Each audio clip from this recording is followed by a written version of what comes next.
considérer que la culture, c'est probablement ce qui permet à chacun de s'émanciper, c'est-à-dire être libre, être maître de ses propres choix. Et c'est aussi ce qui nous permet de garantir la cohésion. Vous montriez tout à l'heure un reportage sur Yvette Lundi. Le fait de pouvoir convoquer cette mémoire commune, le fait d'avoir cette culture en commun à partager, c'est ce qui nous permet aussi d'être citoyens, de se sentir citoyens. Et vous avez passé la journée chez nous en Champagne-Ardenne. Vous étiez ce matin dans les Ardennes, au musée Rimbaud. Pourquoi ce choix ? Alors déjà parce que c'est culture pour tous, ça veut dire sur l'ensemble des territoires, quels qu'ils soient. Donc je vais dans les territoires les plus urbains jusqu'aux territoires les plus ruraux. J'avais aussi une envie très personnelle d'aller au musée Rimbaud et puis après de continuer à Charleville-Mézières sur un projet autour de la lecture publique et de la lutte contre l'illettrisme avec des témoignages très forts du monde associatif notamment qui a été engagé dans ce projet et aussi du monde de la toute petite enfance.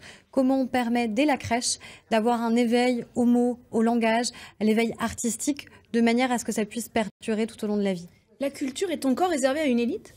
Elle ne l'est pas et elle ne doit certainement pas l'être. Par contre, il faut briser un tabou qui est « ça n'est pas pour moi ». Et c'est ce qu'on entend de manière trop récurrente. « Ça n'est pas pour moi, cette bibliothèque, ce spectacle vivant, le théâtre », parce qu'on n'a pas forcément reçu cela en héritage ou parce qu'on ne l'a pas appris. Et c'est le rôle fondamental de l'école dans sa transmission d'un certain nombre de valeurs, et notamment l'éducation artistique et culturelle. Et il faut que tous les enfants de France y aient évidemment accès. Vous parlez de l'école du cirque, par exemple, à Châlons, où vous êtes également rendu tout à l'heure. En quoi ces lieux peuvent vous aider pour votre mission ?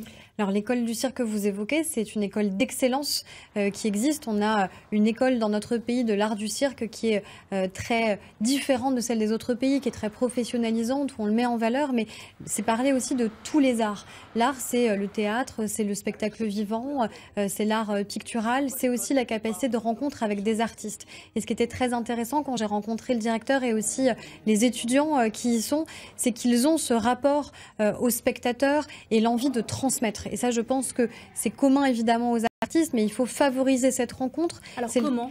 Il y a le cas notamment des résidences d'artistes qui se développent de plus en plus, qui se développent dans le monde de l'entreprise, qui se développent aussi à l'école. Et le fait d'avoir été en contact dès le plus jeune âge, non seulement avec des textes, avec du spectacle vivant, avec des livres, mais aussi avec celles et ceux qui portent cette culture, qui sont des auteurs, qui sont des plasticiens, eh bien, ça vous change le rapport à l'art. Et l'idée, c'est évidemment que vous puissiez le garder, encore une fois, le plus longtemps dans votre vie. Et une aide financière aussi, alors, du gouvernement, ça peut se concrétiser comme ça ?